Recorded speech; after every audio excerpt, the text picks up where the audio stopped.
Assalamualaikum warahmatullahi wabarakatuh. Halo teman-teman, perkenalkan namaku Desya Zahra Putri Rianti dari kelas 1G dengan NIM K7122080.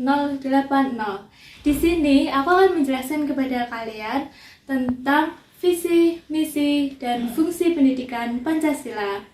Yuk, langsung saja kita mulai belajar bersama. Kita pasti pernah bertanya-tanya, kenapa kita perlu mempelajari pendidikan Pancasila di perguruan tinggi? Secara kita kan tahu kalau program studi yang kita ambil itu sangat spesifik, dan kita kan sudah pernah mempelajari pendidikan Pancasila dalam mata pelajaran PPKN baik di tingkat SD, SMP, dan SMA. Seharusnya pendidikan Pancasila nggak usah dipelajari lagi dong di perguruan tinggi. Namun, sebelum kita memutuskan apakah pendidikan Pancasila penting dipelajari di perguruan tinggi atau tidak, mari sama-sama kita lihat berbagai permasalahan yang menimpa Indonesia. Yang pertama adalah masalah perpajakan. Sampai sekarang masih banyak wajib pajak yang tidak membayar pajak tetapi ikut menikmati fasilitas yang disediakan pemerintah. Masalah korupsi. Kita tahu sampai sekarang ini masih banyak terjadi kasus korupsi oleh pejabat publik baik di tingkat pusat maupun daerah. Ini menunjukkan kalau mereka bertindak tidak sesuai dengan nilai moral Pancasila. Masalah pencemaran lingkungan. Banyaknya kasus pencemaran lingkungan seperti pencemaran sungai oleh sampah dan limbah, penebangan liar, pembangunan yang tidak memperhatikan kelestarian lingkungan menunjukkan kurangnya kesadaran masyarakat terhadap kelestarian lingkungan. Masalah narkoba. Dilihat dari letak geografis, Indonesia itu sangat strategis. Ini menjadi incaran banyak bandar pengedar narkoba untuk mengedarkan narkoba di Indonesia, dan ironisnya sasaran utamanya adalah para generasi muda, sehingga banyak generasi muda yang terenggut masa depannya akibat kecanduan narkoba. Masalah penegakan hukum.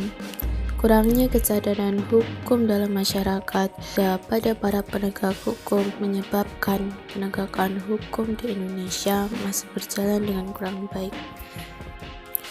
Masalah dekadensi moral. Maraknya fenomena materialisme, pragmatisme, dan hedonisme yang makin menggejala dalam kehidupan bermasyarakat menyebabkan moral masyarakat semakin terkikis, khususnya para generasi muda. Berdasarkan permasalahan yang sudah dijelaskan tadi, maka pendidikan Pancasila sangat penting dipelajari oleh berbagai satuan pendidikan, utamanya perguruan tinggi. Ini dilakukan agar kita sebagai mahasiswa tidak tercerabut dari akar budaya kita sendiri. Dan dalam tingkah laku kita sehari-hari, kita dapat bertindak berdasarkan nilai moral Pancasila.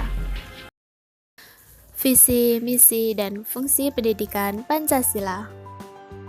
Visi pendidikan Pancasila yaitu terwujudnya kepribadian sivitas akademik yang bersumber pada nilai-nilai Pancasila.